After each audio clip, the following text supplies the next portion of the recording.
tide continues to turn against the Democrats in the political persecution of Donald Trump, and Trump has scored a series of key legal victories in the past few days that are ensuring that he will not have to go to jail before the election or face any new trials. So we'll tell you about it here today, folks. There's also a big RFK ballot access lawsuit update we got to give you. So folks, I'm Vince with RTM News. If you enjoy our content, be sure to hit that like button and subscribe if you are new. And let's just start, I suppose, from the very top here. This happened just yesterday. Breaking news: President Trump's federal trial in DC over January 6th has been delayed until after Election Day. According to a court filing, this is another huge loss for deranged Jack Smith. So it was looking like this for a while, but we can now essentially confirm it. Trump will not have to go to trial between now and the election. And I think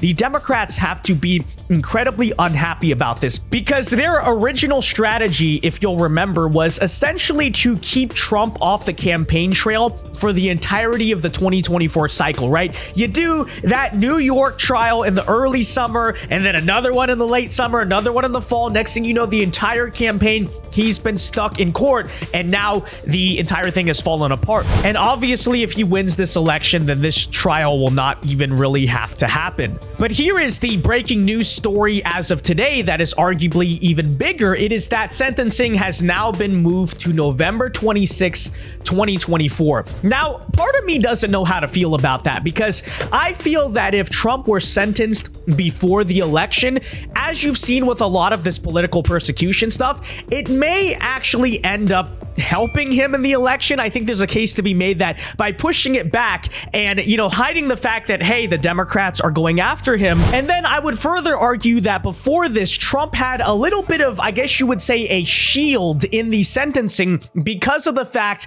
that it would be a bad look. I'm not saying that the Democrats wouldn't go through with this, but it would objectively not be a good look to be trying to send him to jail before the election. I think a lot of normal, independent people will look at that and think that it is pure election interference. Whereas on the other hand, if they do this after the election, and let's say what they're hoping for, right, which is that Trump loses in the election, then afterwards you can't claim election interference when you send him to jail. You would just basically end his entire political career in something of disgrace. But whatever, the good news is, as long as we win the election, we will not have to deal with this. And now nothing is standing in the way of Trump just being on the campaign trail for the rest of 2024 until November. And by the way, the whole narrative of political persecution just got a lot worse for the Democrats, because it turns out that the chief of public affairs at the United States Department of Justice today was caught on a hidden camera admitting that Donald Trump's court cases are all a political witch hunt. Take a listen. Felonies did nothing to stop Trump from running.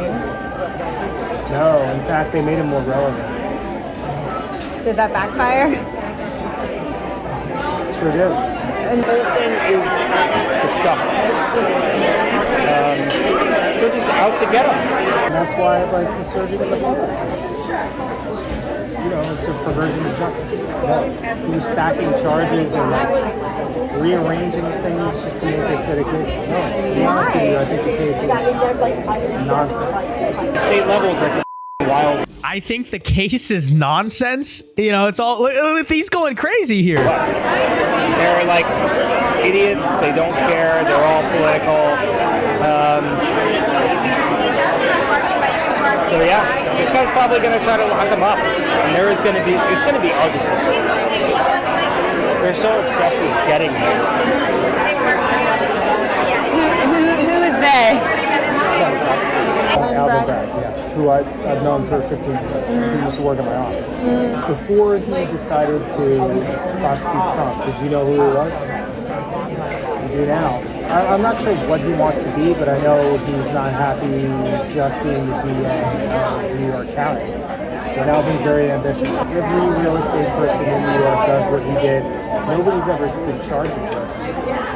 It's all him. So there you have it, ladies and gentlemen, a representative of the US DOJ admitting what the conservatives have been saying. You know, the whole talk about how, oh, it was a fair trial, it was a jury of his peers, you know, he's just a convicted felon. The Democrats trying to act like nothing was political about this case. Well, don't take it from the conservatives' words. Take it from the words of that very guy from the DOJ. But again, the Trump legal victories don't end there, because now appeals courts in both Michigan and North Carolina have ordered RFK Jr.'s name to be removed from the ballot. If you don't know the background here, after he endorsed Trump, RFK has been trying to remove his name from all of the ballots in the swing states, and Democrats in Michigan and North Carolina tried to sue to keep his name on the ballot, which is just, it's so funny because first they didn't want him on the ballot and they attacked him, and now they want to keep him on the ballot, whatever it is. But now that is going to be a big thing because that heavily favors, obviously, Trump in the election in those states. And you know it must be a good thing for Trump, because take a listen to the North Carolina Democrat Party chair melt down over this decision. You know, RFK Jr. fought to get on the ballot as a political party in our state, and we believe that what we're seeing right. Oh, by the way, and you guys tried to stop him. Okay, let's be clear about that. It was Democrats who tried to fight against his right to be on the ballot. Party of Democracy, by the way. And now they're mad that he's trying to take himself off. It's just pure harassment. Right now is actually a cost at our election system. You know, ballots, to your point, were supposed to go out today, and we had a Republican Court of Appeals that came in and stopped that decision or halted that from happening to get RFK's name removed from the ballot. And what we're seeing right now is a great corruption in our Court of Appeals with the Republican takeover there. But we're also seeing that in the sense of this is going to cost election or folks in North Carolina, voters in North Carolina, potentially millions of dollars in having to reprint these ballots. And Anderson, obviously, you make the legal argument, and the expense argument, but there's also a political argument. You don't say. Just go out on a limb and say. Let me just say, if they reprinted the ballot to remove Jill Stein or Cornel West, do you think this would be the reaction? Absolutely not. It's just so bogus. You guys spent millions of dollars trying to litigate to keep him off the ballot. Don't lecture me now about reprinting or something. You would not be arguing for him to stay on the ballot if you didn't think it would help Donald Trump. Yeah. Hurt Donald Trump.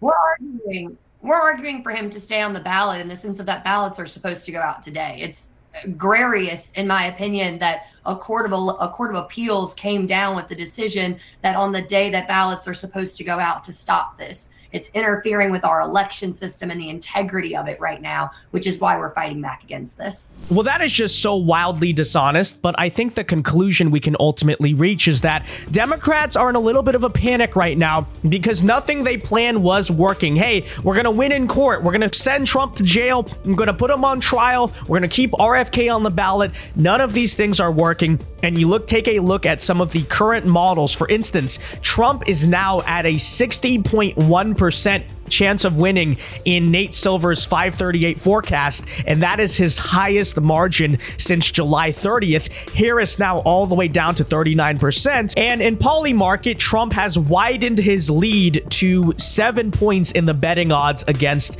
Kamala Harris, and that fundamentally is why they're freaking out. Nothing they are doing is working. That said, folks, let me know your thoughts in the comment section down below, and until next time, I've been Vince with RTM News. Peace.